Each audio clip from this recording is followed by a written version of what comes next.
Hello and welcome to the Pick and Roll podcast. And today I've got a good one for you guys. So basically today is the second round of my mock draft. Really fun. This does involve trades as well. So there are trades in these mocks. So yeah, it's going to be basically 31 through 60. And then I'll go ahead and intro what we're going to be doing heading into the future. Things of that nature after we kick off this mock draft and reading off the second round. So, all right, we're going to go ahead and start it off on the 31st pick then, which is the Toronto Raptors. And they're going to draft Kevin McCullough. He's 6'6" from Kansas, shooting guard. He's a good standstill three-point shooter and an above-average defender. The Raptors could use more depth of that 3-and-D 2 guard, so he makes sense here. A nice backup to R.J. Barrett, since after that trade with the New York Knicks. But he's like a tall shooting guard as well, which fits their overall scheme of length at every position. He's the 31st ranked guy on my big board. He shoots 33% from the three-point line, which isn't amazing, but it's also not terrible as well. So we'd be indicative of him being able to develop that with time and be able to be a standstill 3-and-D guy that has a lot of proof of him ability to attack the rim as well. So yeah, Kevin McCullough Jr. is a really solid pick here at the 31st pick. So we're going to go ahead and kick it to the next pick, which is Keyshawn George, 6'8" small forward from Miami. He's a very smooth mover and average on-ball defender. He shows flashes of shot creation from each level, but it does look raw, but he does look very smooth doing it. So it's some interesting scoring upside that the Utah Jazz could really need. He's a 29th ranked guy on my big board, shoots 40% from the three-point line, so he's got a really good three-point shooter. He's a thinner guy as well, so it's going to take him time to grow to his full body frame as well. This is a pick that's going to take 4 to 5 years to really know what he can be. Okay, we're going to go ahead and go to the next pick, which is the 33rd pick in the draft, which is the San Antonio Spurs, and they're going to choose Zach Edey, 7'4" center from Purdue, an extremely good post player, has some very big issues guarding the pick and roll, things of that nature. You know, he definitely has some legitimately worry about his ability to ever do that. But, you know, his ability to be such a good post player in San Antonio would make sense because they do use the post when they're offensive low. And him being able to be the backup to Victor Wembanyama makes a lot of sense because it's not going to be super high quantity minutes out there. So it's not like he'll be exposed defensively 40 minutes a game. It'll be 8 to 10, which at that point in time, his offense may be able to overvalue his lack of defense in such a short time frame and against backups in the NBA. I don't view him as a starting level center. Okay, we're going to go ahead to the next pick, which is going to be the 34th pick, which is the Milwaukee Bucks. They're going to draft Hunter Dickinson, 7'1" center from Kansas. He's a very good passer for the center position, very good post player. He has some defensive worries as well, just like Zach Edey, but he does move a smidge better in the pick and roll than Zach Edey does, but still is poor. But he could be a backup center in the NBA and because of his three-point shooting. So he does shoot, let me get the stat right here. He does shoot 35% from the three-point line, which is pretty nice. I think either last year or the year before last year, he shot like around 40%. So there's history there of him being a solid three-point shooter. And, you know, for Milwaukee, he'd be a really good backup to Brook Lopez because the three-point shooting center is so important for that team due to Giannis and needing spacing for Giannis. So this guy would be a really good schematic team fit for Milwaukee. And he's a senior. He might be like a super senior, fifth-year guy. So, you know, he's old and he's ready to be a part of a win-now team as a backup, I think. He's the 36th ranked guy.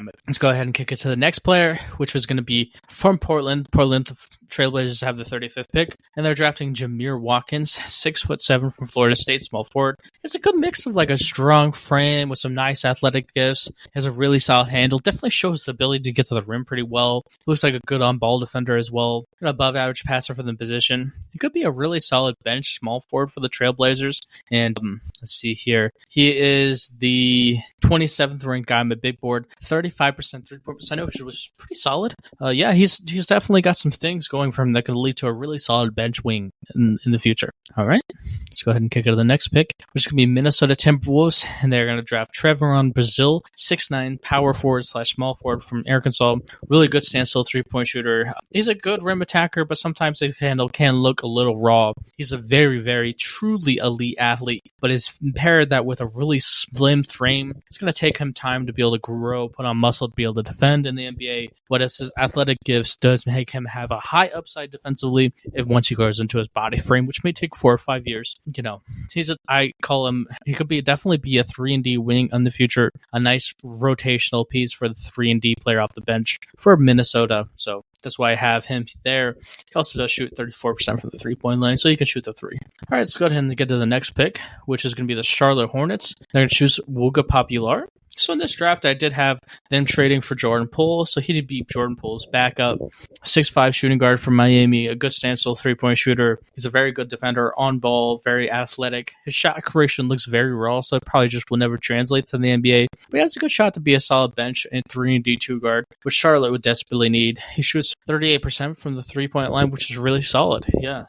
He's got a lot of traits that 3-and-D guys would need, and 6'5", 2 guards height is pretty solid as well. Let's go ahead and kick it to the next pick, which would be the Memphis Grizzlies. Memphis would choose Emmanuel Miller from TCU. Emmanuel Miller has got a really nice wingspan, 6'7". He flashes some good ability to get to the rim, flashes some ability to, shot create every once in a while off the dribble in the mid-range. He has some interesting skills that could lead to a really solid, unique bench wing, which is what Memphis would want out of this draft pick. So I definitely feel like he has the potential to do that. He has really good shooting splits as well. He shoots, let me get this real quick, 39% from the 3-point line. So you add a nice frame with the length and the wingspan. He could definitely have a solid chance of being a solid backup rotational piece for the Memphis Grizzlies. All right, let's go ahead and kick it to the next pick, which will be the 39th pick, which is the Oklahoma City Thunder, and they're going to choose Aaron Bradshaw, 7-footer from Kentucky.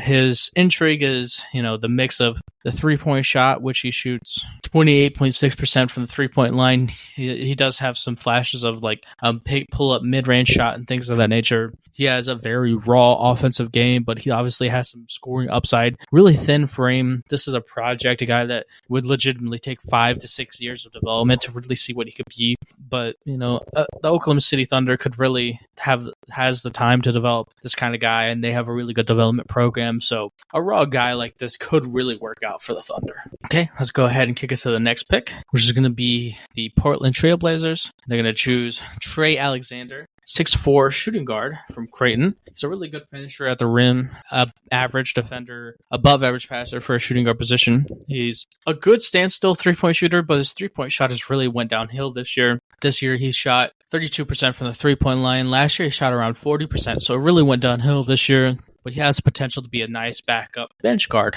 for Portland. All right, so the next pick is going to be the Boston Celtics with Olivier Nakamura, 6'9" power forward from Michigan. He's a very good athlete, very strong, defends extremely well. He shoots a 3-point shot pretty well. He shoots 33% from the 3-point line. Flashes some ability to score off the handle and like some pull-up mid-range stuff. He does have very good post skill as well. I feel like he'd be a really solid backup to Al Horford. They really are successful when they have Al Horford level athlete and defender and a 6'9" guy. Leads to a lot of winning because they just are so big with him, Jason Tatum and Jaylen Brown defend so well. So, having a backup that can do that type of thing at the 41st pick is a huge grab here for Boston.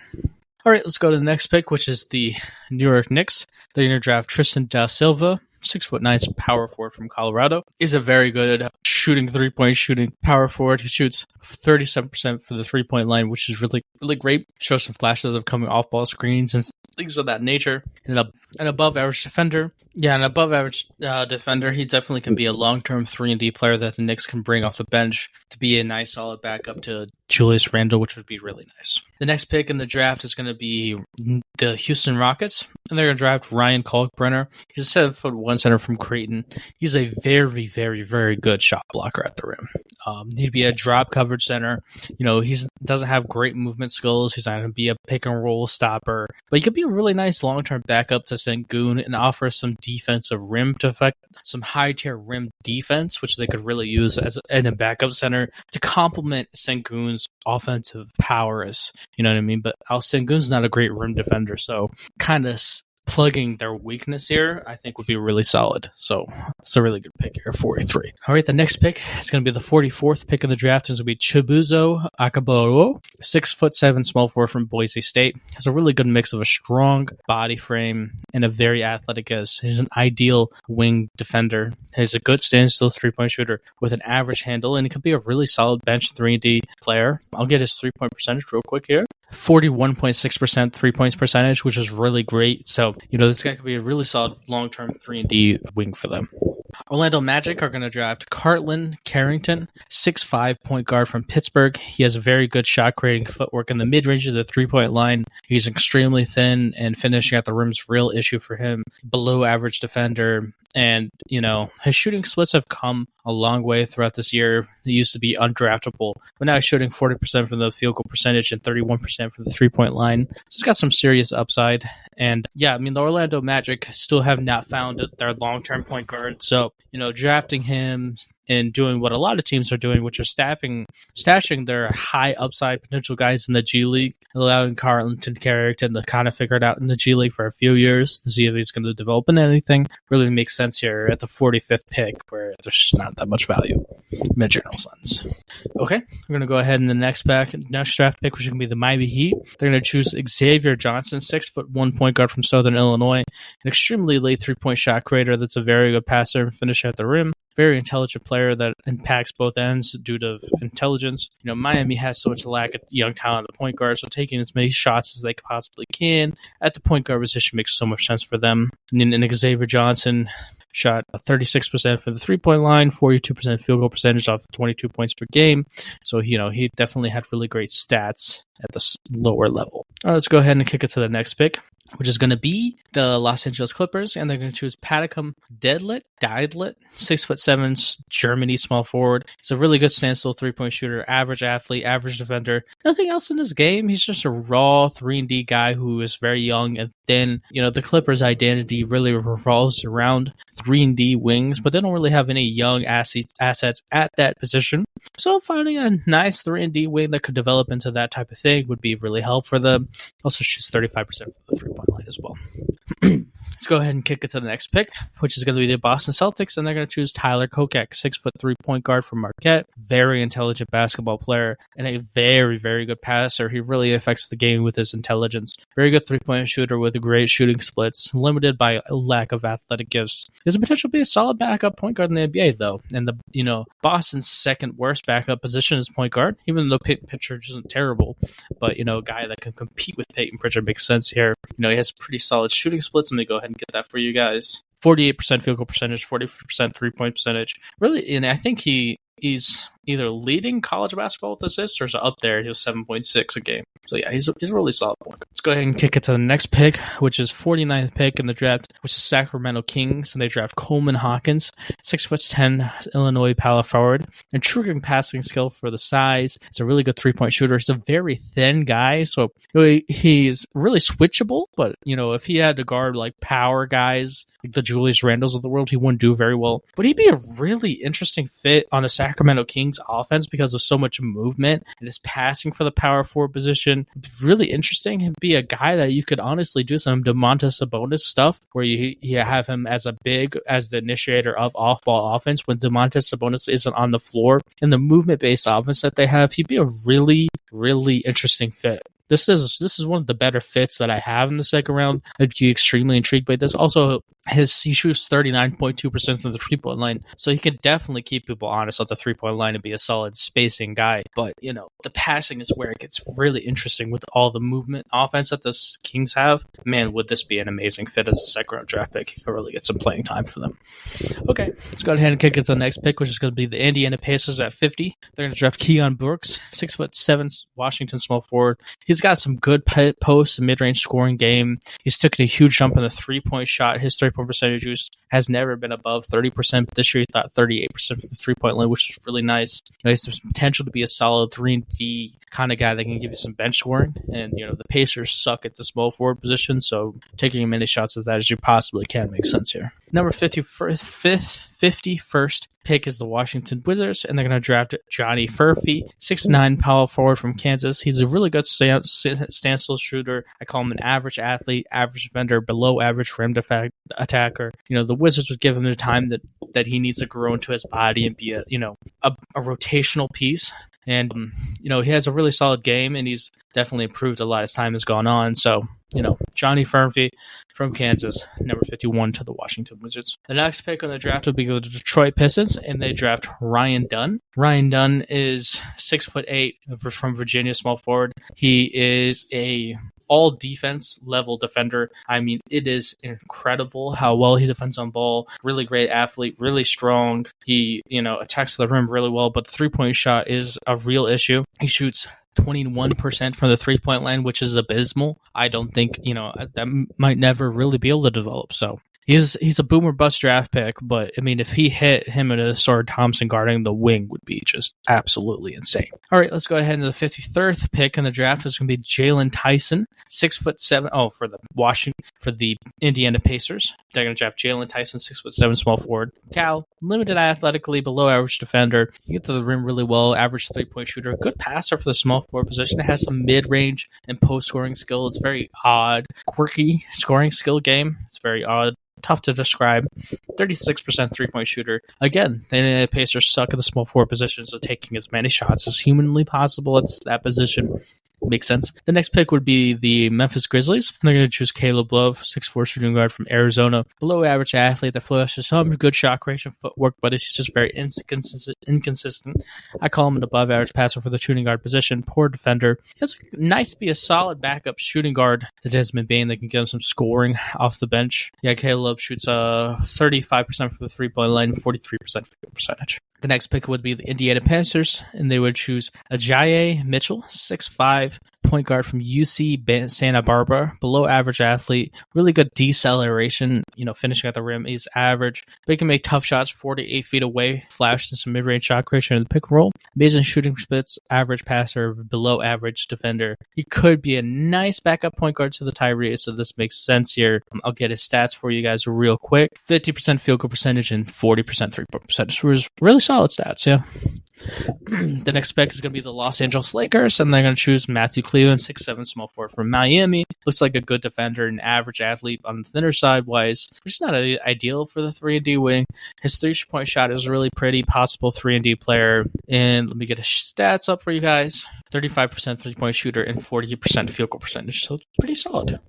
Let's go to the next pick, which is going to be the 57th pick, which is going to be the Denver Nuggets. Going to choose PJ Hall, 6'9", power forward from Clemson, an extremely good post player that can shoot 3-point shots. He's a poor defender that might not ever let him play in the NBA, but the Nuggets are one of the only few teams that might allow him to play in the post, so it could be interesting. It's a 57th pick. There's not much risk in missing this draft pick. He shoots 31% for the 3-point line as well. Yeah. Let's go to the next pick, which is going to be the 58th pick, and they're going to be the Charlotte Hornets, and they're going to draft Riley Kugel, 6'5", shooting guard from Florida. Show some flashes of shot creation at every level. Extremely poor shooting splits. He has some upside though, which makes sense for Charlotte because the worst position is the shooting guard position. And let's get his splits. Yeah, 48% field goal percentage and 32% 3-point percentage.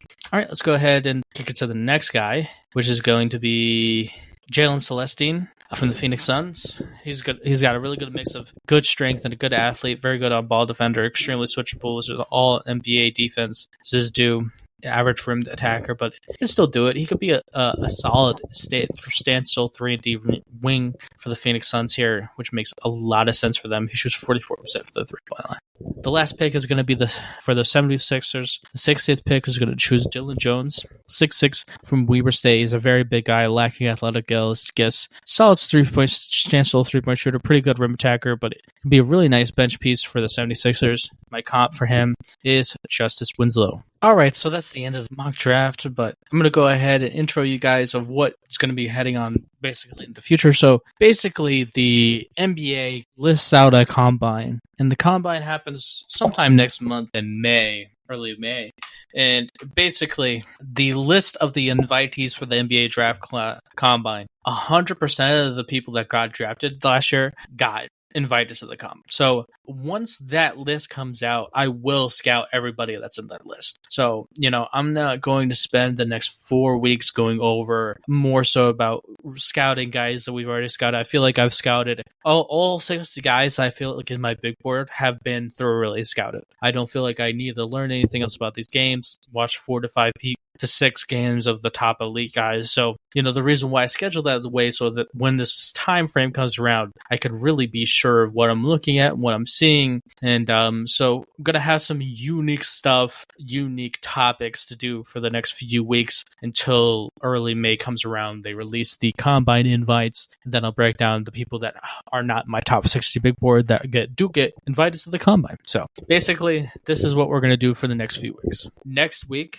April 14th, I'm going to record this basically the week after this podcast. The second round mock gets released that next Thursday. We'll be breaking down this year's All-Star highlights / games, college, high school, overseas that I can find. So basically what that means is the guys that in the All-Star game like Karl Anthony Towns, LeBron James, Giannis Antetokounmpo, players like that, I'm going to go back and watch full games of them if I can. Like I've already watched some of these guys. So I found Karl Anthony Towns games, Anthony Davis games. I'm about to watch LeBron. Found Nikola Jokic highlights. Going to find a full game. Actually found a full game of Giannis, which was extremely fun to watch. So, I'm going to do full game breakdowns if I can of every player that got to the All-Star game this year. So it's going to be really interesting. See what worked for them in those levels, see what translates to the NBA. I feel like that's going to be so much fun. I've been having so much fun doing this so far. I've already have 10 of the 24 guys already scouted. So it's really going to be really fun. The week after that is going to be a podcast where I go over guys that I'm higher or lower on than others, just to give you guys an extended breakdown of the reason why I might be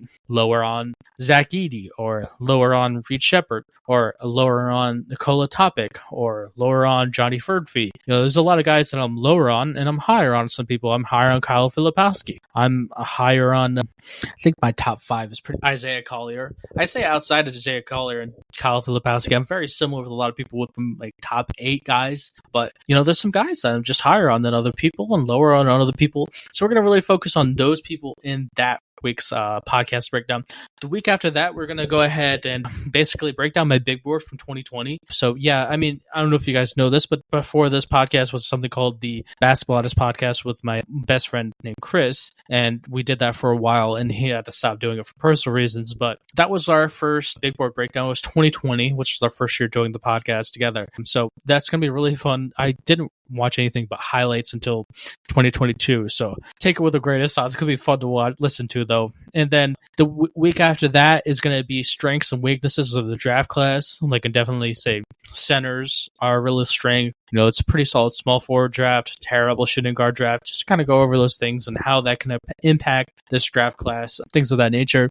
The week after that is going to be when basically the draft combine invitees get announced, and I'll go over those type of things. And hopefully by then I'll be able to watch a few games of those guys. So it's going to be really fun time frame over the next few weeks. We've got some really interesting, unique ideas to break down for you guys. So yeah, I'm really excited. Hopefully you guys enjoyed this podcast. I really appreciate the continuous support, and hopefully we all get to see college basketball have the championship game between Purdue and UConn. Hopefully that happens on Monday. Yeah. Oh, and also my bracket that I did make a March Madness special. My bracket is on the 90th percentile so far in ESPN rankings. I did have UConn and Purdue going to the championship, and UConn winning the national championship. So it could be pretty high. So that's a nice little, hey, maybe you should really take the advice seriously next year, because I'm doing pretty well in the exact bracket that I made during the podcast. All right, peace out. Hope everybody's having a great week, and everybody continue to have a great week. Thanks for listening.